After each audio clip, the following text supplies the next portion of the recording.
Career কথাটা কিন্তু খুব মানে সহজ কথা নয়। কেরিয়ার বলতে কিন্তু আমরা অনেক বড় কিছু বুঝি। কেরিয়ার হচ্ছে একটা শব্দ যেটা মানুষের স্বপ্ন। এবার স্বপ্ন যেটা হয় সেটা কিন্তু খুব সহজ হয় না, সেটার জন্য অনেক প্রস্তুতি দরকার হয়, প্রিপারেশন বা প্রস্তুতি দরকার হয়। এবারে এখানে দেখুন ডান দিকে একটা ছবি দেওয়া রয়েছে, এক ভদ্রলোকের সামনে তিনটে রাস্তা। সে কোন রাস্তাটাতে যাবে ভেবে পাচ্ছে না। এর মানে কি? মানে দিকভ্রষ্ট, যাকে বলে যে তার সে কোন দিকে যাবে কোনো ঠিক নেই। তাহলে কি হওয়া উচিত? কেরিয়ার একটা দিক ফিক্সড হওয়া উচিত, যেখানটাতে সে একটা পথে যেতে পারে।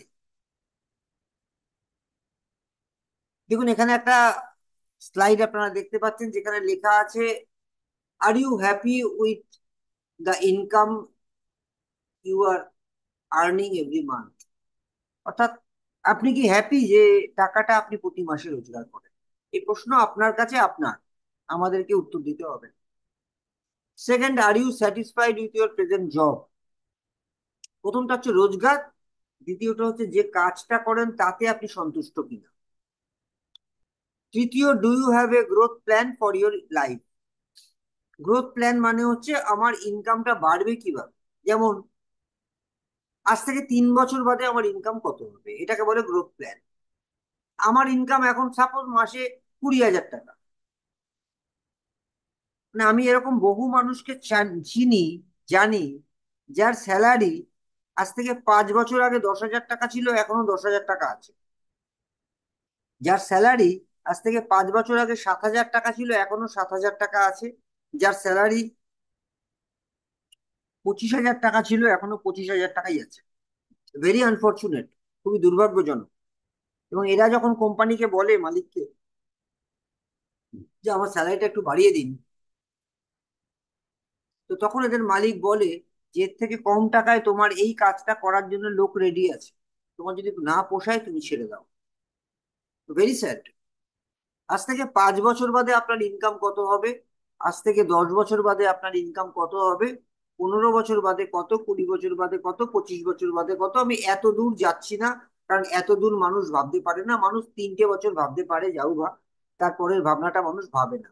কিন্তু একটা কথা আপনারা মনে রাখবেন, 5 বছর বাদে বা 7 বছর বাদে আপনার খরচটা, যে খরচ আপনি এখন করছেন, বাজার কেনা কাটা, ইলেকট্রিক বিল, টিউশন ফিস, ছেলে মেয়েদের স্কুলে পড়ানো, ট্রিটমেন্ট, খাওয়া দাওয়া খরচা, এই খরচাগুলো কিন্তু 5-7 বছর বাদে সব অলমোস্ট ডাবল হয়ে যাবে, ডবল হয়ে যাবে। এবার আমার রোজগারটা যদি ডবল না হয় তাহলে কি হবে? তাহলে কম্প্রোমাইজ হবে, আমাকে কমাতে হবে সবকিছু এদিক ওদিক করে, যেভাবে মধ্যবিত্ত চলছে। বলছে, would you like to lead your life the way you have been till now? আপনি কি আপনার জীবনটা এরকমই কাটাতে চান, এখন অব্দি যেরকম চলছে? যদি না হয় উত্তর, have you realize that if you don't realize now it might be too late for you? যদি এখনই আমি রিয়েলাইজ না করি, তাহলে অনেক দেরি হয়ে যেতে পারে। দেখুন, চেঞ্জ হচ্ছে কিরকম ভাবে, চেঞ্জ, ভীষণ চেঞ্জ, মানুষের চেঞ্জ কিরকম ভাবে হচ্ছে। Living old locality two real estate, এটা কিরকম? এটা হচ্ছে পুরোনো পাড়া কালচার, ব্যাপারটা কিন্তু এখন আর নেই। রকে বসা পাড়া, এই পাড়া ওই পাড়া, এই রক ওই রক, এই ব্যাপারটা কিন্তু এখন বন্ধ হয়ে গেছে। এখন দেখবেন একটা নতুন ফ্ল্যাট কিনতে গেলেও লোকে কিন্তু এটা চিন্তা করে যে যেখানে ফ্ল্যাট কিনবো সেটা কি একটা কমপ্লেক্স, তার মধ্যে কি জিম আছে, তার মধ্যে আর কি কি ফেসিলিটি আছে, এগুলো লোকে জানতে চায়। সেটা চেঞ্জ হয়ে গেছে। Second, ledger to computer age, মানে সোজা কথায় হাতে লেখার থেকে কম্পিউটার। এখন সত্যি কথা বলতে সবই কম্পিউটার এজে চলে গেছে। আপনি একটা ট্রেনের টিকিট কাটতে গেলেও আপনাকে কিন্তু কোথাও হাতে লিখে হবে না। কম্পিউটার যদি কাজ না করে বসে থাকতে হবে, দাঁড়িয়ে থাকতে হবে প্যাসেঞ্জারকে। Third, cassette player to CD player. CD প্লেয়ারও নেই এখন আর, এটা একটু পুরোনো স্লাইড বলে সিডি দেখাচ্ছে, এটাও গেছে। এখন সোজা চলে গেছে ইউটিউবে। ফোর্থ, কয়লা থেকে গ্যাস ওভেন। হ্যাঁ, এখনো আমাদের বাড়িতে গ্যাস ওভেনই চলছে। কিছুটা micro oven, induction cooker, oven, এগুলো কিছুটা কাজ করছে। এরপরে আরো লেটেস্ট কি আসবে আমরা জানি না। কিন্তু কয়লা দিয়ে বাড়িতে রান্না মোটামুটি কারোরই নেই। Press button mobile phone to to screen phone, অর্থাৎ টাচ স্ক্রিন ফোন। এখন আমরা টাচ স্ক্রিন ফোনই সবার হাতে। SLR manual camera to digital camera, SLR manual camera লক্ষ লক্ষ টাকা দামের ক্যামেরা এখন আর নেই। এসএমএস টু হোয়াটসঅ্যাপ, এখন আর কেউ এসএমএস করে না কাউকে, হোয়াটসঅ্যাপ করে। Physical meeting two online zoom meeting, এই আপনাদের সাথে আমি এখন জুম মিটিং এই আছি। ফিজিক্যাল মিটিং এ শেষ হয়ে গেছে আমি বলছি না, ফিজিক্যাল মিটিং খুব জরুরি আছে, কিন্তু তার সাথে জুম মিটিংও এসে গেছে। যাদের পক্ষে সম্ভব নেই, যারা চাকরি করে, যারা ভীষণ ব্যস্ত জীবন, যারা চাইছে আমি কিছু শিখতে চাই, আমার হেলথ কেয়ারের ট্রেনিং চাই, আমার স্কিন কেয়ারের ট্রেনিং চাই, আমার বিজনেস সম্পর্কে নলেজ চাই, আপনাদের জন্য আগে কোনো পথ ছিল না, আপনাদের এসেই মিটিং অ্যাটেন্ড করতে হতো। এখন সেটা সম্ভব। রাত্রিবেলা 9টার সময় আমাদের বিভিন্ন ট্রেনিং হয় বাংলায় এবং হিন্দিতে, আপনারা অ্যাটেন্ড করে শিখতে পারেন। এভরিথিং চেঞ্জেস, সব চেঞ্জ হতে থাকে। যে ভিশনারি, যে বোঝে, সে রিকগনাইজ করে এবং অপরচুনিটির দিকে এগিয়ে যায়। তো ডাইরেক্ট সেলিং আমরা যেটা নিয়ে কাজ করছি, এটা অ্যাকচুয়ালি টুমরো সাকসেস। দেখুন এখানে দেখাচ্ছে কি, the success or failure of this business realise on, সাফল্য এই বিজনেসে কিসের উপর ডিপেন্ড করে। হাউ টু গেট স্টার্টেড, আপনি কেমন করে শুরু করছেন, শুরুটা জীবনে ভীষণ ইম্পর্টেন্ট। ফাউন্ডেশন যেটাকে বলে, দ্যাট ইজ ভেরি ইম্পর্টেন্ট। বলছে এই বিজনেসে বহু মানুষ আছে যারা এই বিজনেস জয়েন করার পরেই ছেড়ে দেয়। মানে আমি বহু মানুষের কাছে এই কথাটা শুনেছি, জয়েন করে আর ফোন ধরছে না। কেন? কারণ they don't follow the system. তাদের যে প্রথমে যে সিস্টেমটা ফলো করতে বলা হয়, তারা সেই সিস্টেমটা ফলো করে না। দ্য রাইট কনসেপ্টটা কি? গেটিং স্টার্টেড 1 ইয়ার কমিটমেন্ট, অর্থাৎ একটা বছরের কমিটমেন্ট নিয়ে প্রত্যেকের আসা উচিত। দ্য ফার্স্ট ফিউ মান্থস, প্রথম কিছু মাস লার্ন ফ্রম মিস্টেক্স, ভুল থেকে শিখবেন।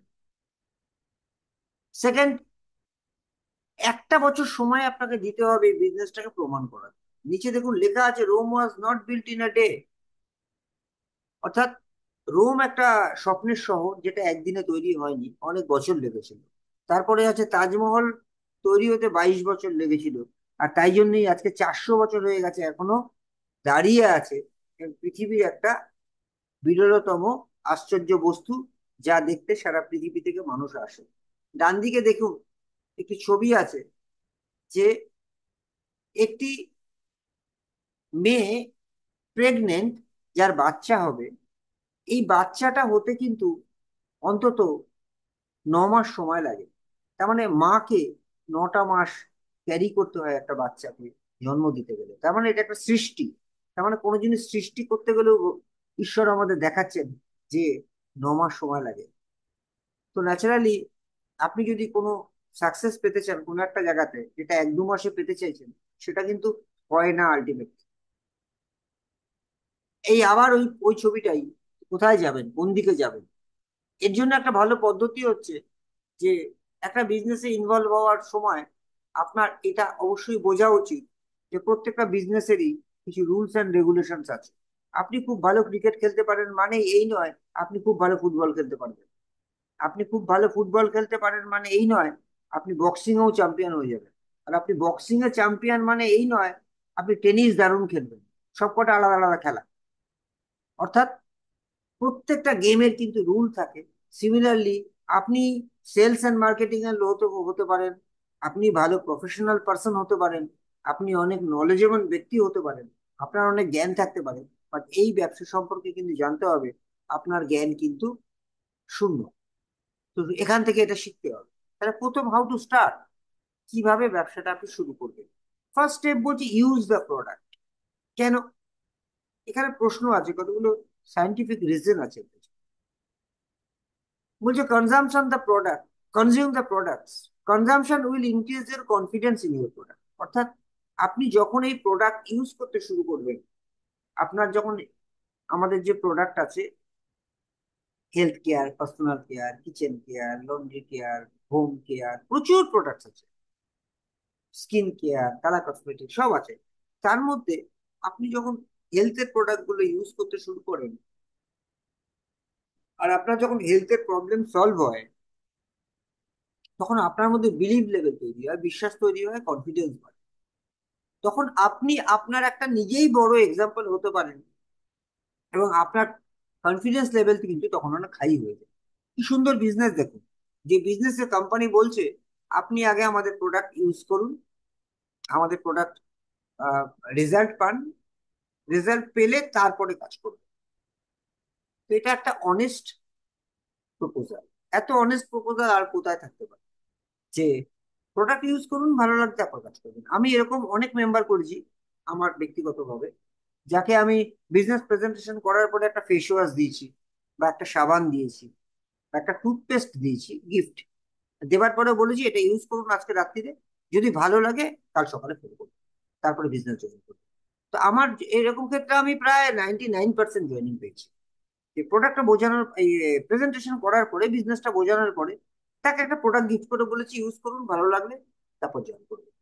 তো আমি দেখেছি 99% মানুষের ভালো লাগে, 1% এক্সেপশনাল সব জায়গাতেই থাকে। সেকেন্ড, এবার আমার ভালো লাগা জিনিসটা আমরা তো শেয়ার করি না, এটা তো আমাদের নেচার, হিউম্যান নেচার। আপনি একটা ভালো সিনেমা দেখে, এই যে যেমন টাইটানিক সিনেমাটা, প্রথম দিন যা ভিড় হয়েছিল, তারপরে আর ভিড় সামলাতে পারেনি, টিকিট পাওয়া যাচ্ছে না আগামী 1 মাস। কেন?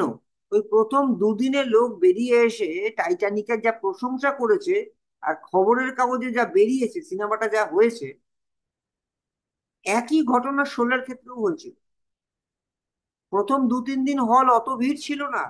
শোলে আমি আমি নিজের কথা বলতে পারি, আমি শোলে দেখেছি হলে লোক খালি ছিল। প্রথম শোতে গেছিলাম, ফার্স্ট শো, শোলে হলে লোক ফাঁকা ছিল, সব সিট ভর্তি ছিল না। কিন্তু তারপরে আর 3-4 মাস শোলেতে হলে টিকিট পাওয়া যায়নি, ব্ল্যাক হতো টিকিট। কি করে হলো? আমিনিয়া যে একটা ভালো হোটেল, ইন্ডিয়ান রেস্টুরেন্ট একটা ভালো হোটেল, স্ট্যাডেল একটা ভালো হোটেল, সাবির একটা ভালো হোটেল, সাবিরের আহ, আহ, রেজালা, রয়্যালের চাপ, আমিনিয়ার বিরিয়ানি, এগুলো আপনারা কোন কাগজে, কোন পেপারে, কোন অ্যাডভার্টাইজমেন্টে দেখাতেন? টিভিতে কোথায় এদের দেখায়? কোনোদিন দেখায় না। ইভেন একটা ভালো নাম করা ডাক্তারকেও আপনারা টিভিতে দেখতে পান না, যাকে যার অ্যাডভার্টাইজমেন্টের জন্য দেখানো হয়। এখন আর ডাক্তারদের দেখা যাচ্ছে অন্য কারণে, সেটা কারণ আলাদা। তাহলে এদের পরিচিতি কি করে হবে? Mouth advertisement. মানুষ তাদের কাছ থেকে দেখিয়ে রেজাল্ট পেয়ে আরো 5টা মানুষকে বলে, 5টা মানুষ 25টা মানুষকে বলে, 25টা মানুষ 125টা মানুষকে বলে, 125টা মানুষ 600 মানুষকে বলে, 600 থেকে 2000 মানুষকে বলে। এইভাবে এগুলো বাড়ে, কিন্তু এখানে কারোর কোনো লাভ নেই। এই যে এত বড় একটা চেন তৈরি হচ্ছে, তাতে আপনার কথা শুনে কেউ সিনেমা দেখতে গেলে আপনার কোনো লাভ নেই, আপনার কথা শুনে কেউ ডাক্তারের কাছে গেলেও আপনার কোনো লাভ নেই, আপনার কথা শুনে কেউ রেস্টুরেন্টে খেতে গেলে আপনার কোনো লাভ নেই। বাট আপনার কথা শুনে যদি কেউ ভেস্টিজ জয়েন করে, আপনার লাভ আছে। যে জয়েন করলো তার কথা শুনেও যদি 4 জন জয়েন করে, তাতে তারও লাভ আছে, আপনারও লাভ আছে। এটাকেই বলা হয় শেয়ারিং অ্যাডভান্টেজ। অর্থাৎ অ্যাডভার্টাইজমেন্ট হবে কিভাবে?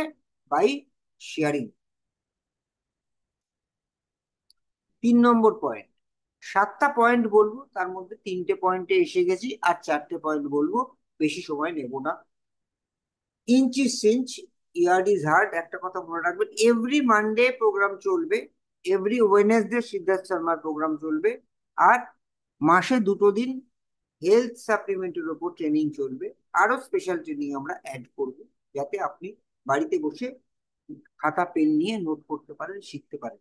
আর এগুলো যদি আমরা যেগুলো বলছি, এগুলো যদি আপনি আপনার টিমকে শেখাতে পারেন, তাহলে আপনার টিমের ডেভেলপমেন্ট কেউ আটকাতে পারবে না। মানুষ শেখে না, শেখায়ও না, তাই জন্য এখানে উন্নতি করতে পারে না বেশিরভাগ মানুষ। 7টা পয়েন্টের মধ্যে 2টো পয়েন্ট হয়ে গেছে, আর 5টা মাত্র পয়েন্ট বলবো। 3 নম্বর পয়েন্ট হচ্ছে প্রসপেক্ট লিস্ট বিল্ডিং। দেখুন, আজকে যদি আপনি দেখেন, রিলায়েন্স কি করছে? কাস্টমার নেটওয়ার্ক তৈরি করছে। এয়ারটেল কি করছে? এয়ারটেলে 10 কোটি কাস্টমার আছে, তারপরে কি করছে? আবার নতুন কাস্টমার বানাচ্ছে। ভোদাফোন কি করছে? ওই একই কাজ করছে। স্পেন্সার্স কি করছে? আমাজন কি করছে? ফ্লিপকার্ট কি করছে? কাস্টমারের নেটওয়ার্ক বানাচ্ছে সবাই। এবার আপনার আমার মতো সাধারণ মানুষের পক্ষে কোটি কোটি টাকা ইনভেস্ট করে, কোটি না কয়েকশো কোটি টাকা ইনভেস্ট করে এই আমাজন, আমাজন প্রথম 9 বছর, আপনারা হয়তো অনেকেই জানেন, আমাজন শুরু হয়েছিল 1994-এ। আর আমাজন প্রথম প্রফিট করে 2004 সালে। তার মানে 1994 থেকে 2003 সাল পর্যন্ত 9 বছর আমাজন লসে রান করেছে। কিন্তু আমাজন জানতো যে লাভ একদিনকে করবোই, ওই 9 বছরের লস এক মাসে, এক বছরে উঠবে। আর তাই হয়েছে। বোঝার আছে। আজকে আপনার আমার মতো সাধারণ মানুষ আমাজন করতে পারবো? ফ্লিপকার্ট করতে পারবো? স্পেন্সার্স এর মতো বা মোরের মতো একটা ডিপার্টমেন্টাল স্টোর্স আমরা ওপেন করতে পারবো?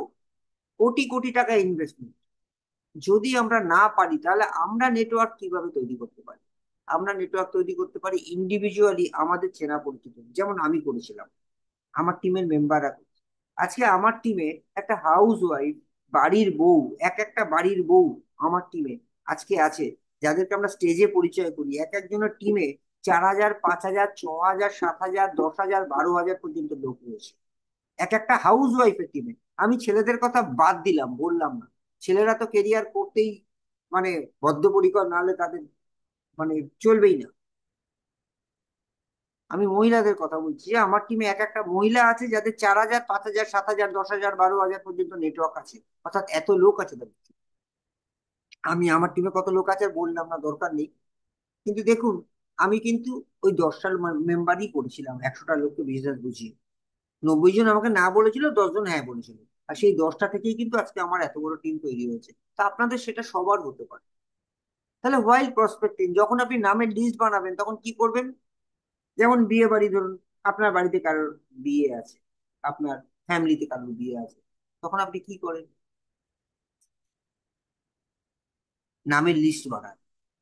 কিন্তু একটা কাজ আছে সেখানে, নামের লিস্ট বানানোর সময়, যখন বিয়ে বাড়ির নামের লিস্ট বানানো, ওখানে আবার জাজমেন্ট চলে। কি জাজমেন্ট? কাকে বলবো, কাকে বলবো না। সবাইকে বিয়ে বাড়িতে আমরা বলি না, আমাদের বাড়ির কোনো অনুষ্ঠানে সবাইকে বলি না, অনেককে বলি, অনেককে বলি না। একটা জাজমেন্ট আছে। বাট এইখানে বলছে, যখন আপনি এই বিজনেসটা নিয়ে কাউকে বলতে যাবেন, তখন না কোনো জাজমেন্ট করবেন না কাকে বলবেন। এখানে আমি একটা থিওরি সবাইকে খুব বাংলায় সহজ করে বলে দিই, কানামাছি ভো ভো, যাকে পাবি তাকে চল। যাকে পারবেন তাকে বোঝাবেন। সে করবে কি করবে না তার ব্যাপার। First point. Second, remember every dart knows a star. অর্থাৎ একেবারে অকর্মণ্য একটা লোক দারুণ কর্মঠ একটা লোককে চেনে। সুতরাং আপনি একটা একেবারে, আমি ধরলাম অপরদত্ত লোককে বিজনেস জয়েন করিয়ে দিলেন, যার কোনো যোগ্যতা নেই, সে দেখা যাবে একটা দারুণ লোককে নিয়ে এসে হাজির করতে দিলেন। এটা আমি আমার 24 বছরের কেরিয়ারে এখানে দেখেছি। 3 নম্বর, অ্যাপ্রোচ। আপনি যে যাকে অ্যাপ্রোচ করছেন বিজনেসটা, সে যদি আপনার সাথে জয়েন নাও করে, সে আপনার কাস্টমার হবে। আজকে আমাদের এখানে প্রচুর মেম্বার আছে যাদের কোনো টিম নেই, পারেননি করতে, টিম করতে পারেননি। মাসে 5,000, 7,000, 10,000, 12,000 টাকা রোজগার করে। কি করে করে? প্রোডাক্ট সেল করে করে। প্রোডাক্ট সেল করা কি খুব খারাপ কাজ, নিচু কাজ? মোটেও না। কারণ আমাদের এখানে আমরা প্রোডাক্ট সেল করি না, আমরা উই রেকমেন্ড প্রোডাক্ট, আমরা লোকের প্রবলেম সলভ করি। কারোর পেটের সমস্যা আছে, কারোর চুল পড়ে যাওয়ার সমস্যা আছে, কারোর স্কিনের প্রবলেম আছে, কারোর ব্লাড প্রেশারের সমস্যা আছে, কারোর সুগারের সমস্যা আছে।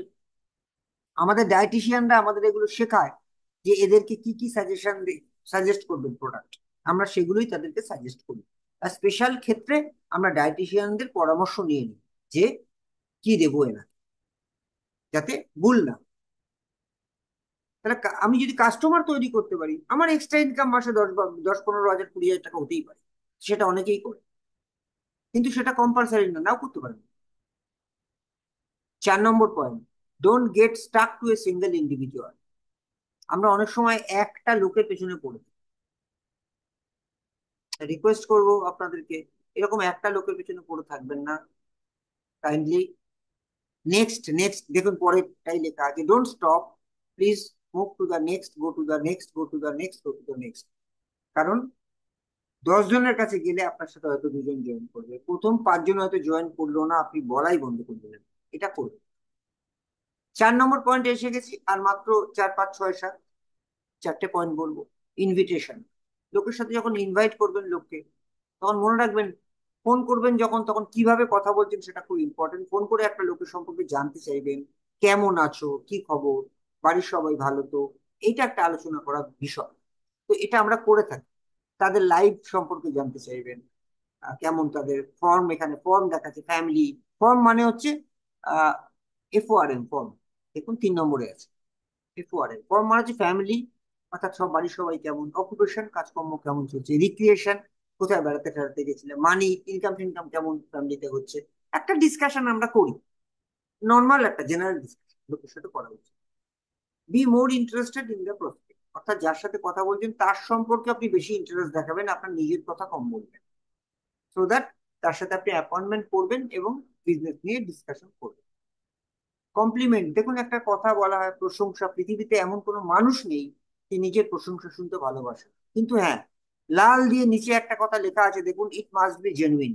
প্রশংসা যেন জেনুইন হয়, মিথ্যে কথা যেন না হয়। অর্থাৎ যার যেটা ভালো, প্রত্যেকটা মানুষের ভালো তো আছেই, ভীষণ ভীষণ ভালো আছে। আমি তো তাই দেখেছি আমার life এ। আমি ভালো নেই এরকম একটা মানুষ পাইনি আমার life এ। কিছু না কিছু ভালো আছে, সেইটা আপনাকে বার করতে হবে। যেমন কেউ ইন্টেলিজেন্ট, তাকে আপনি বলুন আই রেসপেক্ট ইউর ইন্টেলিজেন্স। এমন কেউ আছে যার কথা মানুষ শুনে, তাকে বলুন পিপল লিসেন টু ইউ, লোক তোমার কথা শুনুন, আমি দেখেছি, দারুণ। 3 number, you have a great convincing ability, তোমার মধ্যে কনভিন্স করার ক্ষমতা সাংঘাতিক, অর্থাৎ তুমি যাকে বলবে সেই এসে যাবে তোমার সাথে বিজনেসে। 4 number, you are very hard work, তুমি প্রচুর পরিশ্রমী, এই বিজনেসে পরিশ্রম করে অনেক সফল হওয়া যায়। এগুলো আমার খুব ভালো লাগে। এইভাবে যদি আমরা একটা মানুষকে কমপ্লিমেন্ট দিই, তো মানুষ আপনার কথা শুনে। কিউরিওসিটি, অর্থাৎ আপনার গোল কি, গোল হচ্ছে মিটিং এ যাতে লোকে অ্যাটেন্ড, তাহলে আপনি মিটিং এ কি বলতে পারেন একটা লোক। এক্সাইটমেন্ট অ্যাপ্রোচ, কত রকমের অ্যাপ্রোচ হয় দেখুন, শেখার আছে। এই যে নেটওয়ার্কের লোক চলে আসে, শেখে না, এই শেখাটা খুব ইম্পর্টেন্ট। আপনার মতো আমি যদি 5টা লোককে কাজ শেখাতে পারি, আমি 5,000 লোক পেয়ে যাবো এই বিজনেস, এবং পেয়েওছি তাই। আর আমি শেখাই খুব কম লোককে, কারণ আমি জানি ওই 5টা লোকই দুনিয়া চালাবে। আজকে আমার টিমে 40,000 মেম্বার আছে, 40,000। 40,000 মেম্বার থোড়ি আমি করেছি না, একটা মানুষের পক্ষে 40,000 মেম্বার জানা সম্ভব। আমি হয়তো 10টা মেম্বার বানিয়েছি, কিন্তু 10টা মেম্বারকে এত ভালো কাজ শিখিয়েছি যে সেখান থেকে আজকে 40,000 মেম্বার হয়েছে। তাই আজকে লক্ষ লক্ষ টাকা রোজগার করতে পারছি। আজকে এটা ভাবতে ভালো লাগে, আজকে রোড ট্যাক্স আমি দিই, যে বাড়িতে থাকি তার ট্যাক্স আমি দিই, প্রফেশনাল ট্যাক্স আমি দিই, গুডস অ্যান্ড সার্ভিস ট্যাক্স আমি দিই, ইনকাম ট্যাক্স আমি দিই। তো দেশটা তো চলছে তো আমাদেরই জন্য। আজকে এত ট্যাক্স, ঘটনা সেটা, যে সরকার যদি দেখে আমাদের প্রোফাইল, তাহলে সরকার এটা তো বলবেই যে আমাদের দেশ চলছে এদের জন্যই। আমরা ট্যাক্স ফাঁকি দিই না, ট্যাক্স দিই, কারণ এখানে এটা হোয়াইট ইনকাম, জেনুইন ইনকাম। তো দেখুন এখানে মানুষকে যদি শেখানো যায় এক্সাইটমেন্ট অ্যাপ্রোচটা কিরকম। এক্সাইটমেন্ট অ্যাপ্রোচ হচ্ছে আপনি, আমি ধরুন কাউকে বলছি, রমেশ তুমি, আমি বাংলায় বলছি, হ্যাঁ ইংলিশটা বলছি না, তুমি বিশ্বাস করতে পারবে না যে আমি একটা কোম্পানি জয়েন করেছি, এখানে লোকে মাসে ওই টাকা রোজগার করে নিচ্ছে যা লোকে বছরে রোজগার করে। সত্যি তো, আমরা তো মাসে 3 লক্ষ 3.5 লক্ষ টাকা পর্যন্ত রোজগার করেছি এই বিজনেসে, লোকে তো বছরে ওই টাকা রোজগার করে। আজকে আমার আপলাইন এখানে নেই এখন, দিল্লিতে আছেন, আমার আপলাইনের অ্যাভারেজ ইয়ারলি ইনকাম 20 লক্ষ টাকার উপর, সরি, হ্যাঁ, very sorry, monthly income, average monthly income 20 লক্ষ টাকার উপরে, কখনো কখনো 25 লক্ষ টাকাও হয়। তো 20 লক্ষ টাকা বছরে ইনকাম কজন করে সেটাও তো বলতে হবে। সেটাও তো একটা, মানে ভালো ভালো প্রোফাইলের লোকেদের কাছে 20 লক্ষ টাকার প্যাকেজ মানে বিশাল ব্যাপার। তো সেটা তো আমার আপলাইনের মান্থলি ইনকাম। তো আমি কাউকে বলতেই পারি এরকম একটা বিজনেস আমি জয়েন করেছি। সেকেন্ড দেখুন, ডাইরেক্ট অ্যাপ্রোচ। ডাইরেক্ট অ্যাপ্রোচ হচ্ছে অর্পিতা বা অরুণ, আমি একটা বিজনেস স্টার্ট করেছি যেখানে মানুষ প্রচুর সাকসেসফুল। তো আমি I would like to join the same, আমি এরকম জয়েন করতে চাই, যে আমি তোমার সাথে আবার মিট করতে চাই, এই স্যাটারডে বা সানডে তুমি ফ্রি আছো, তাহলে একটু কথা বলবো। সিম্পল স্ট্রেট, এটাকে বলে ডাইরেক্ট অ্যাপ্রোচ। থার্ড, অনেকে বলে না এই কথা, যে আমি কি বলবো বলুন তো নতুন একটা লোককে, এইগুলো বলুন। Who do know, who do you know approach, অর্থাৎ কোনো বন্ধুকে বলুন আমি এটা বলে দেখেছি খুব কাজ হয়, যে হ্যাঁ হ্যাঁ রে, তুই এরকম কাউকে চিনিস যে মাসে 10,000 টাকা রোজগার করতেছে, এক্সট্রা ইনকাম? তো আমি বহু ক্ষেত্রে দেখেছি, যাকে বলেছি সে বলছে আমি পাই, আমি চাই, কি করতে হবে? তো তখন আমি তাকে বলছি যে ঠিক আছে, আমার সাথে একদিন বস, আমি তোকে একটা প্ল্যান দেখ। যদি না বলে তাহলে 4টে রেফারেন্স নেবো। নেক্সট দেখুন, লোকেশন অ্যাপ্রোচ। লোকেশন অ্যাপ্রোচ মানে, ধরুন আপনি আসানসোল থাকেন, বারুইপুর থাকেন, দুর্গাপুর থাকেন, বাউরিয়া থাকেন, ঠিক আছে, এরকম কোনো জায়গাতে ধরুন আপনি থাকেন, আপনি সেই এরিয়াটাকে প্রমোশন করুন যে এই এরিয়াতে একটা মাল্টি ন্যাশনাল কোম্পানি, কয়েক হাজার কোটি টাকার কোম্পানি বিজনেস প্রমোশন করছে। আপনি ইন্টারেস্টেড হবেন একটা ডিস্ট্রিবিউটারশিপে? সে যদি জানতে চায় কি, না এটার জন্য আপনাকে হাফ টাইম দিতে হবে। Opinion approach.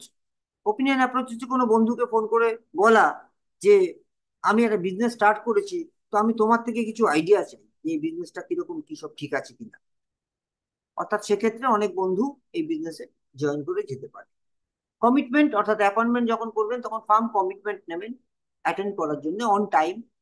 Commit to spouse, অর্থাৎ অনেক সময় হাজব্যান্ড ওয়াইফকে ইনভাইট করলে সুবিধে হয়, দুজনে একসাথে ডিসিশন নিতে পারে। এন্ড থার্ড হচ্ছে দ্য ফার্ম কমিটমেন্ট, অর্থাৎ কনফার্ম ওই টাইমটা কিন্তু আমি তোমার জন্য ফ্রি রাখছি। মানে অনেকে আমি দেখেছি বলে, আমি রাস্তায় গিয়ে দাঁড়িয়ে আছি কেউ এলো না, আমি মিটিং এ গিয়ে বসে আছি কেউ এলো না, কি আমি বাড়িতে সব রেডি হয়ে বসে রইলাম কেউ এলো না। এক্ষেত্রে কিন্তু এই যে ফার্ম কমিটমেন্ট, কনফার্মেশন নেওয়া, এই 3টে পয়েন্টের উপরে এটা হয়নি, তাই জন্য এরকম কেউ এলো না। 5 নম্বরে এসে গেছি আমরা, 5, 6, 7 আর 3টে পয়েন্ট বলে আজকের প্রোগ্রাম শেষ করব। আবার মানডে আমাদের নেক্সট আর একটা অন্যরকম প্রোগ্রাম হবে। যারা কেরিয়ার করতে চান তারা প্রত্যেক মানডে অ্যাটেন্ড করুন। যারা আপনার টিমে কেরিয়ার করাতে চান মনে করছেন তাদেরকে অ্যাটেন্ড করতে বলুন। উইদাউট নলেজ এই বিজনেসে আপনি এক পাও এগোতে পারবেন না, 500 টাকাও রোজগার করতে পারবেন।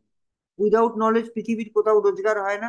আর আনফর্চুনেটলি আমি 24 বছরে দেখেছি কিছু বোকা মানুষ এই বিজনেসটা জ্ঞান ছাড়া হা হা হি হি করে রোজগার করার চেষ্টা করে, কিছুই হয় না তাদের। 5 number point, meeting. Meeting is very important. Before the meeting মানে হচ্ছে কিভাবে অ্যাপয়েন্টমেন্ট নিচ্ছেন। আমরা যেভাবে দেখালাম ওইভাবে ছাড়া অ্যাপয়েন্টমেন্ট নেবেন না। অনেকে ফোন করে বলে আমার না তোমার সাথে একটা দরকার আছে, একটা ইয়ে আছে, একটা ব্যাপার আছে, একটু কবে দেখা করব বলো। এইভাবে অ্যাপয়েন্টমেন্ট নেওয়াটা উচিত না। এইভাবে অ্যাপয়েন্টমেন্ট নেওয়ার মানেই প্রথমেই আপনি একটা মানুষের থেকে কোনো হেল্প চাইছেন। তো তারপরে যখন মিটিং করতে যাবেন সে আপনাকে কোনো ভ্যালু দেবে না, আপনার সাথে জয়েনও করবে না, প্রোডাক্টও নাও নিতে পারে। Second, during the meeting, meeting এর টাইমে দেখতে হবে তার ফোকাস যেন মিটিং এই থাকে। যে বাড়িতে টিভি চলছে, সে আপনাকে বললো হ্যাঁ হ্যাঁ, বলুন বলুন বলুন বলুন, বা তার অফিসে সে বসে আছে, কখনো কারোর কাজে কর্মক্ষেত্রে অ্যাপয়েন্টমেন্ট করবেন না। ব্যবসার জায়গা, অফিস, এসব জায়গায় অ্যাপয়েন্টমেন্ট করবেন না, কারণ তার মন তখন ওখানে থাকে। অর্থাৎ meeting is very important. Meeting এর টাইমে আপনি তাকে সম্পূর্ণভাবে মনোযোগ এখানে দেওয়াতে পারছেন কিনা। আফটার দ্য মিটিং, মিটিং শেষ হয়ে যাওয়ার পরে তাকে জিজ্ঞেস করুন তোমার কি ভালো লাগলো, বলো। প্রোডাক্ট, সাকসেস স্টোরি, আর মার্কেটিং প্ল্যান, ইনকাম, কোনটা বেশি ভালো লেগেছে? যেটা বলবে আমার ভালো লেগেছে তাকে সেই দিকে দিয়ে যান। প্রোডাক্ট যদি বলে দারুণ লেগেছে, বলে তাহলে আপনি কিছু প্রোডাক্ট ইউজ করুন, ভালো লাগবে তারপরে বিজনেসে আনবেন। সাকসেস স্টোরি যদি বলে ভালো লেগেছে, বলবেন একদম আপনার সাথে আমি একমত, যার জন্য আমিও এখানে সাকসেসফুল হতে এসেছি। এইভাবে এগোতে হবে। 6 নম্বর পয়েন্ট হচ্ছে টিম ওয়ার্ক। এই বিজনেস একা একা অনেক মানুষ 24 বছরে আমি দেখেছি আমার টিমে করার চেষ্টা করেছে। একা একা আমি আমার মতো করব, আমি কোনো ট্রেনিং অ্যাটেন্ড করব না, কোনো মিটিং অ্যাটেন্ড করব না, কোথাও যাব না, আমি আমার মতো করে করব। আমি কাউকেই 24 বছরে সফল হতে দেখিনি। এবার অনেক কিছুই তো দেখিনি। হ্যাঁ, উম, আহ, উম, পাঞ্জাবি বাস কন্ডাক্টর দেখিনি কোনোদিন এখন পর্যন্ত, কাবলিওয়ালার বউও দেখিনি কোনোদিন এখন পর্যন্ত। তো দেখা তো হয়নি জীবনে অনেক কিছু। হতে পারে হয়তো কেউ সফল হবে, কিন্তু আমি 24 বছরে দেখিনি কাউকে যারা টিমের মধ্যে থাকে না, টিম ওয়ার্ক করে না, টিম প্রোগ্রামে আসে না, টিম মিটিং এ আসে না। আমার টিমে এরকম সাকসেসফুল ব্যক্তি একজনও নেই, আগামী দিনে হবে না বলছি না, হলে 24 বছরের ইতিহাস ভাঙবে। টিম ওয়ার্ক, টিমের সাথে থাকতে হবে। লাস্ট পয়েন্ট এখানে 7 নম্বর, ফলো আপ। ফলো আপ মানে এটা যে যে আপনার সাথে বিজনেস জয়েন করলো না, তাকে 7-10 দিন অন্তর একবার নতুন নতুন গুড নিউজ নিয়ে, নতুন গুড নিউজ মানে নতুন কোনো প্রোডাক্ট লঞ্চ করলো, নতুন কোনো প্ল্যান চেঞ্জ হলো, আপনার ইনকাম বাড়লো, আপনার কোনো র্যাঙ্ক চেঞ্জ হলো, এরকম কোনো সাফল্যর কিছু নিয়ে তার সাথে ফোনে ফলো আপ করুন 7-10 দিন অন্তর। আর যারা আপনার টিমে মেম্বার তাদের সাথে আপনার 2 দিন 3 দিন অন্তরই ফোনে কথা হওয়া দরকার। এটাকে বলা হয় ফলো আপ। আর রিসার্চ বলছে 47% সেল ক্লোজ হয় ফলো আপ করার ফলে, অর্থাৎ যারা একেবারেই কিছু করতো না তারা ফলো আপ করার পরেই করে। তাহলে 7টা স্টেপ। ফার্স্ট হচ্ছে কনজিউম, প্রোডাক্ট ইউজ করলে কনফিডেন্স লেভেল বাড়বে। সেকেন্ড, শেয়ার, প্রোডাক্ট শেয়ার করুন, শেয়ার করলে অ্যাডভার্টাইজমেন্ট বাড়বে, আপনার কাস্টমার বাড়বে। থার্ড, লিস্ট বিল্ডিং করতে হবে, নামের লিস্ট বানাতে হবে যাদের কাছে যাবেন, মনে মনে মেমোরাইজ করে রাখলে হবে না। ফোর্থ, ইনভিটেশন, ইনভাইট করতে হবে যে পদ্ধতিতে বললাম ওইভাবে। Fifth, meeting, before meeting, during meeting, after meeting, 3টে প্রসেস। সিক্সথ, টিম ওয়ার্ক, একা করলেই কাজ চলবে না, টিমের সাথে থাকতে হবে। অ্যান্ড সেভেন্থ, ফলো আপ, আপনার মেম্বারদের সাথে ফলো আপ, আর আপনার যারা গেস্ট জয়েন করেনি তাদের সাথে follow up. Wish you wealth once again. Thank you very much. See you at the top. All the best. God bless you. God bless Vestige. Thank you. আজকে আমার programme এখানেই শেষ করছি। কারো যদি কোনো কোয়ারি থাকে, কোয়েশ্চেন থাকে, আমাকে অবশ্যই কল করতে পারেন।